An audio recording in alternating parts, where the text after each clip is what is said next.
The Double Blues by I Knew a Man on AO3. Episode 19, Chapter 12, New Beginnings. Bakugo emits a deep sigh and drops his head. You are beyond frustrating. Red eyes gaze up at Izuku from under furrowed brows. Listen, you may be a police detective, but I'm also on my way to becoming a pro hero. Just like you, it's my duty to protect the citizens of the city, and that includes you. That night you got taken, I really didn't know how to act. Izuku's gaze softened at his words. That's not true. He reassured the man in a gentle voice. He reaches his arms out so that he's able to pat Bakugo on the knee without exasperating his abdomen. I heard that you acted really well. You handled the situation really well. Bakugo shakes his head. I fucked up, and you know it. No, you didn't. I could have done better. Well, Izuku stammers as he tries to articulate his thoughts. There's always room for improvement, but you do also strike me as someone who would be the most critical of yourself than anyone else. Bakugo snorts. I would disagree with that. Look, Izuku begins, as he angles himself slightly so that he could better face Bakugo. I know you're incredible, and vocally critical about everyone around you, but you really are the harshest on yourself. You may not have handled the situation perfectly, but you handled it. And the fact is, you did it quickly. You did it well enough for such a short and panicked reason. And you actually enlisted what I taught you. You made use of the team you are part of, both pro heroes and my friends down at the precinct, and you were actually borderline civil with them. He knocks his chuckles against Bakugo's knee. See? I taught you well. The blonde gazes at Izuku. He doesn't say a single word, but just keeps staring. After a while, Bakugo asked, For real, how drugged up are you? Izuku lets out an aggravated sigh. I'm actually being nice here. I know. I just need to know how drugged up you are. Not at all. Why? Izuku replies, tone tinged with slight irritation. So then can I ask you why you panicked that time I asked you out? I didn't panic. Izuku defends, in a panic. Bakugo levels him with an unimpressed look. Convincing. I didn't. Izuku insists on lying. Look, if you're freaked out by me making advances on you, that's totally fine. I'd just like to know why. Izuku peers at him with curiosity. Why? Because I like you, the blonde states plainly. But why? Because I do. No, see, Izuku shuffles about in bed in order to face Bakugo better, extremely curious not to put pressure on his adamant. I don't understand that. I don't understand that because last time when we, went to bed together, you said it was purely to get me out of your system, to get each other out of our systems. Yeah, I did. But it turns out I wanted more than that. The man admits, casually. Izuku frowns and intensifies. How does that even work? Bakugo shakes his head with a murmur of, I swear you're so stupid. Yeah, great idea. Insult me when you're confessing to me, Izuku says. Bakugo's mouth falls open, then the next moment closes up again. He looks as if he's struggling to hold back a sigh. After a few stilted seconds, he reveals in a slow and steady manner. At the time, I thought that all I needed was to get you out of my system. However, after we fucked, and those feelings didn't diminish, I realized that I wanted more from you in a romantic sense. A silence quickly follows at the heel of the statement. Izuku peers pensatively at Bakugo. Eventually, he requires, That's it? That's it. Bakugo rifles. Simple as that. Simple as that. We had sex. I came to the conclusion that I wanted more from you. I decided to give it a try. Once more, a silence falls over the two, as Izuku does what he does best, overthinking a simple explanation. The hush lasts far longer than is normal in a conversation. But it finally concludes, with Izuku heaving a sigh of defeat. That's very straightforward. Bakugo just shrugs in response. I don't have time for pussyfooting around. The simple solution to a problem is always the most direct. Worst case scenario is you reject me and I move on. And the best scenario is that you say yes, and we try out this dating thing. How is that your process? It's so simple yet ingenuous. Izuku asks out loud. And honestly, he's not even sure if it's theoretical or if he actually wants an answer. Either way, Bakugo provides him with one. People tend to spend their time tiptoeing around an issue instead of tackling it head on, for fear of things not turning out the way they wanted them to. I don't have that problem. He holds up 2 fingers. See, every problem has only 2 solutions. Always 2. Either success or unsuccessful. That's it. Either you stay together with your partner or you break up.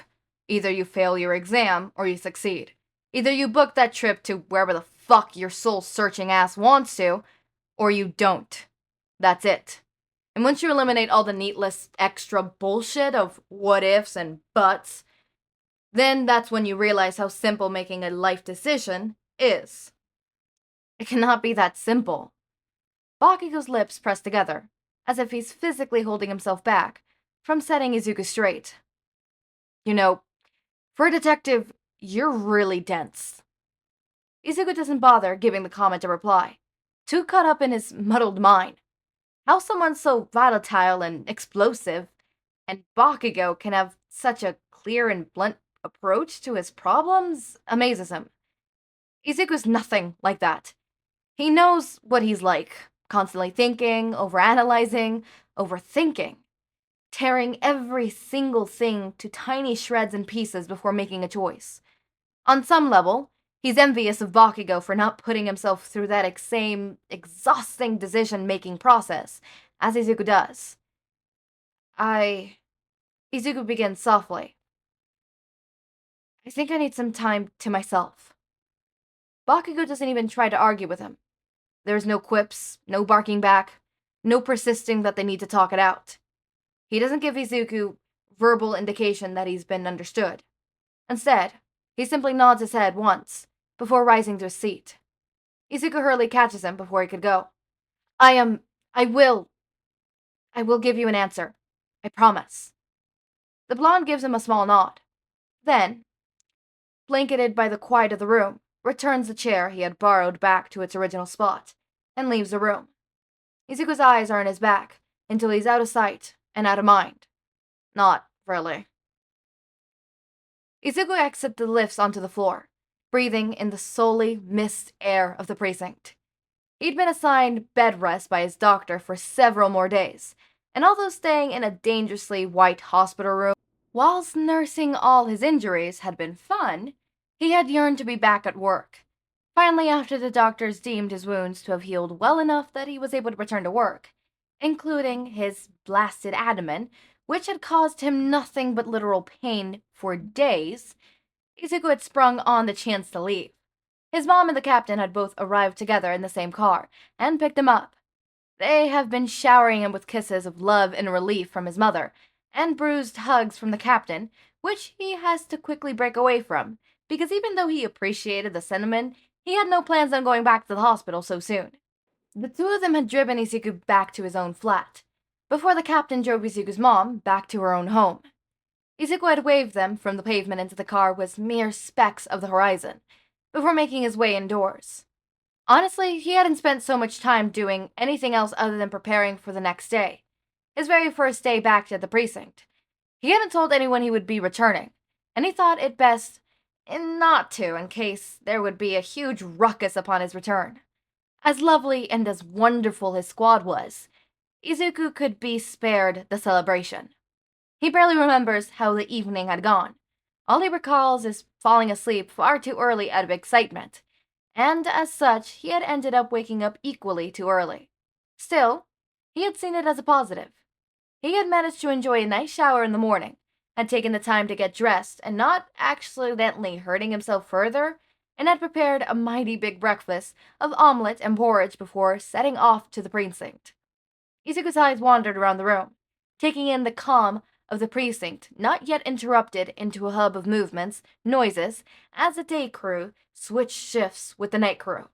He heads towards his desk, glazing latch onto a few stray night crew personnel still in the process of packing up their items in preparation for home time. Izuku heaves a sigh of relief. It's good to be back. As he nears his desk, he noticed that someone is actually sat on it. Or, more specifically, in his chair. And actually, not someone, but Bakugo. Izuku frowns in the man's direction, taking in his lounging form and identifiable sparky hair. He's about to approach the man and inquire why he's still at the precinct, when he's interrupted by a shout of delight. Izuku! Ochako shoots up from her desk. You're here! Yeah, Izuku returns with a teasing curve of the lips. I do work here, you know. Were you granted release from the hospital? She asks as she hurriedly steps around her desk towards him. Izuku barely manages a single nod before Ochako's arms are suddenly wrapped tightly around him and squeezing the very life out of him. She possessed such insane strength that he actually is forced to tap out of the loving embrace. Ochako quickly releases him and steps back with a sheepish grin. Sorry. I'm just so excited that you're back. No bother. Izuku coughs as he smooths down his tie. I missed you too. Ochako's grin, if even possible, stretches even wider. So you are fine then? Sure am. It was just minor injuries, nothing serious. In that very instance, Izuku just so happens to catch Bakugo's gaze, already locked onto him. The man's eyes very clearly say, minor injuries, my ass. But his mouth says, let me see. Bakugo is immediately on his feet, and Izuku gets ready for another form of inspection by holding his hands out to his sides. The blonde has him twirl in place twice and lock his fingers behind his head before he deems Izuku to have passed. You're good. Right. Izuku drops his arms back down. Well, that was the strangest health inspection I ever had. Bakugo folds his arms across his chest. I had to check you weren't lying about being fine enough to come back into work. Yeah, thanks. A real doctor already cleared me. Always best to have a second set of eyes. Bakugo responds as he crosses his arms. Izuku lets out a small laugh. I actually didn't think you'd still be here. Didn't your internship end yesterday? It did. I just had to wrap up some last-minute work. Izuku's brows pulled together. What work? Checking that you were all right. Izuku can't help the smile that suddenly works its way onto his face in full force. Well, thanks. And hey, while you're here in person, thought you should know that as much as I originally detested being paired with you, I kinda enjoyed having you around. He stops midway when he notices that not only is Ochako back at her desk and currently intently following the conversation, but Todoroki and the Sarge had suddenly joined her side too. Why are you all sitting there? This is the best view in the precinct. Todoroki answers directly. Okay? Izuku frowns at them in confusion, before turning his attention back to Bakugo. Anyways, I hope this job has helped you realize things about the police force, and our work, and even yourself. You know, we do a lot of good here, and with the right help, we are capable of doing even more. Bakugo accepts the comment, with a slow nodding of his head. Shadowing you did help me realize that you guys don't do bad work. It is tough over here, and you're very helpful to the rest of us out there in the field by keeping the criminals away legally. So thanks, I guess. Oh, and also, I definitely want to spread your legs and pound into you again until you cry my name. The sudden light mood from earlier is instantly shattered. Oh my god! Ochako crackles from where she is perched. Is there really a need to be so vulgar? Todoroki observes. The Sarge remains speechless, as he is practically having a contrary of sheer audacity of Bakugo. Did he say again? A deep voice asks from afar. Captain! Izuku rolls in place, utterly mortified. It's not... Yes, sir. Again. Bakugo answers, in his stead, turning to fully face the captain, where he stood at his office threshold. Don't worry, I treated him well. Izuku shoves at Bakugo with a face scorched hotter than the sun. Oh my god, shut up! Really, I am glad you two now get along better than when you first met. Toshinori assures them, but midway breaks into an apologetic grimace. But some explicit details I simply do not need to know. Noted. Bakugo acknowledged, with an incline of his head. He then turns back to a mortified Izuku and reaches into his jacket pocket. Not a moment later, he pulls out a bunch of cards and picks one up from the top of the stack, wielding it between his fingers. Anyways, I printed out some business cards in preparation for my certification as a pro hero. I know for sure having done my placement at this place will earn me it. No fucking doubt about it. Bakugo grabs a pen from Izuku's desk and writes something onto the back of the card. As I said before, I'd so very much like to be in further... His eyes stray from the captive audience. Involvement with you. You... Izuku breathes, with restrained exasperation. Are such a little shit. And... Bakugo plows on, deliberately oblivious to Izuku's current state. If you'd be interested in the same, you could reach me on this number. He finishes scribbling with a pointed flair and holds the card out to Izuku. The man in question stares at Bakugo with an incredulous look, then down at the card, then back at Bakugo. You... Izuku grumbles lowly. Me? Bakugo agrees. Izuku rolls his eyes at the response and grabs the card from the blonde. You're such an asshole. Bakugo's eyes suddenly turn razor sharp, and his mouth wides into a pearly grin. With a quirk of the lips, he drops the pen back onto Izuku's desk, nods, and announces, Later, nerd. Izuku stares after the man as he traverses through the precinct towards the elevator, demanding the same attention he first garnered on his very first day there. Izuku continues to watch as Bakugo arrives to the lift, continues to watch as the door slides open, and you know damn well he continues to watch as the blonde slips inside and turns to throw Izuku a last wink right before the door closes on him. As soon as Bakugo is out of sight, Izuku's pulled back to his present situation. He blinks down at the card in hand. It's an average-sized white, and with the simple title of a named pro hero who gave it out printed on it. Izuku flips the card around and finds a bunch of numbers scrawled on the back. It's his number. God damn! Ochako suddenly announces, as she slaps her fist onto her desk. If that wasn't frustratingly cool. This paperwork is killing me, Ochako grumbles as she drags both her hands through her hair. It's killing us all, Izuku agrees. It's what it's designed to do. Ochako peers over the desk divider at him. How are you getting along? I'm not. Me too. She whines, slumping back against her seat with her arms hanging on her desk. A few days back, the two of them had taken on a new case, which involved a string of bank robberies across the city. The hit had emptied out the targeted banks, and the criminals hadn't left a single trace behind. Although Ochako and Izuku had originally been assigned to the case, they had found that the criminals' methods were more technological than they were used to. As such, they had teamed up with the cybercrime unit in order to more quickly get to the root of the robberies and how to stop them. The only big, very draining, extremely painful part of the case was that in order to understand the robberies, they had to read and examine loads and loads of cybersecurity and GDRP documents.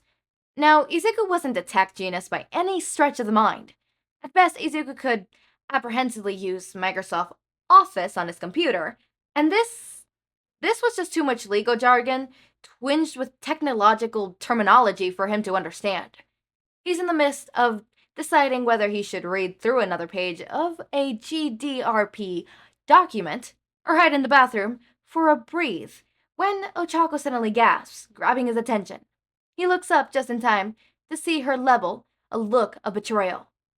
You did call him! She hissed accusingly. Izuku instantly looks around the precinct for the cause of her reaction, and finds it almost immediately. He spots Bakugo striding right into the precinct, moving with such confident steps. He holds himself in a manner that is all-powerful and solid. Its mere presence demands attention and respect. The blonde slows to a halt as he reaches Izuku's space, a smirk playing at the corner of his lips. He leans over with his palms down on the desk and asks, "Excuse me, officer, do you happen to know a loser by the name of Izuku Midoriya?" And that's it. I am not doing Chapter 13. Chapter 13 is just smut. The whole thing is smut. If you wish to read that, you could go ahead and see it. It's in the description down below. The fanfiction, the link to the fanfiction. Go ahead and go leave kudos, leave comments over there. I Knew a Man by... What? No.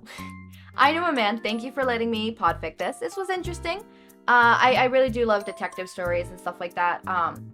Personally, I would have loved a little more true crime, but it was a short story. It was nice. It was cool. A lot of stories, and there's nothing against I Knew a Man, right? A lot of fan fictions take this turn. A lot of love stories take this turn where like it's them trying to get together, and then they get together, and then the book ends or the thing ends, right? And then the next ideation of it would be like they're together and then problems ensue within the relationship, and oh no. Personally, I would like it's slow burn, like halfway you see them kind of, getting together, not really, the will they, won't they kind of thing, and then they get together. Throughout the story, you get to see them develop, and you get the epilogue of like, I don't know, they get married or some shit, stuff like that, it's stuff like that I like to see. But all right, The Devil Blues, it was interesting, it was nice. It's the untagged smut really took me by surprise, but it was interesting. Now, the one that's going to be taking after this one is going to be a little less serious. And if that one has untagged smut, I wouldn't mind. I'm still not going to read it because YouTube's not going to let me read it, but I would not mind reading that one. But for the most part, I'm going to have fun because it is Hawks Lays an Egg by, give me a second, I'm opening up the document so I can see who it's by Butterfly Apocalypse. But yeah, Hawks Lays an Egg by Butterfly Apocalypse. Summary. What is that? Dobby asks. Hawks flares his feathers. That is our sun. Dobby eyed the large, oblong, white object cradled in Hawk's arms. An egg, he realizes. Hawks laid an egg. Hawks laid an egg with tags. The first tag is literally Hawks lays an egg. That is the story. Crack with a side of serious fries. So you could tell what the thing is gonna be. I'm really excited. I actually really love how the thumbnail for that one turned out. I drew it and I am so proud of myself. It is so wonderful. It is so great. It is immaculate. It is immaculate. I'm so proud of myself. Like how I'm proud of myself when I drew this Izuku one. I mean, I'm not proud of it anymore. I think the proportions are a little weird. His head should be a little bit bigger, but we're always more critical of ourselves, right? I also definitely think Bakugo would not be like, to a certain extent, I do understand Bakugo being like, yes, there's only two answers. I don't pussy around. Like I go about it exactly. I know what I want. I do what right? That makes sense. But you know what also makes sense? Mr. Emotionally Constipated. That makes sense as well. Which is hilarious. I love when a character can make sense two ways, and both interpretations aren't necessarily mischaracterizations, because they both make sense in their own shape, way, and form, and you're just like, oh, interesting. He could be characterized like that too. Cool. I always thought that stuff like that was really interesting. Anyways, as always, my raindrops, make sure to eat, sleep, drink water, take your meds. Have a wonderful day or night. Link to my Discord server and socials are down in the description. Subscribe to see more of my content, and thank you so much for watching.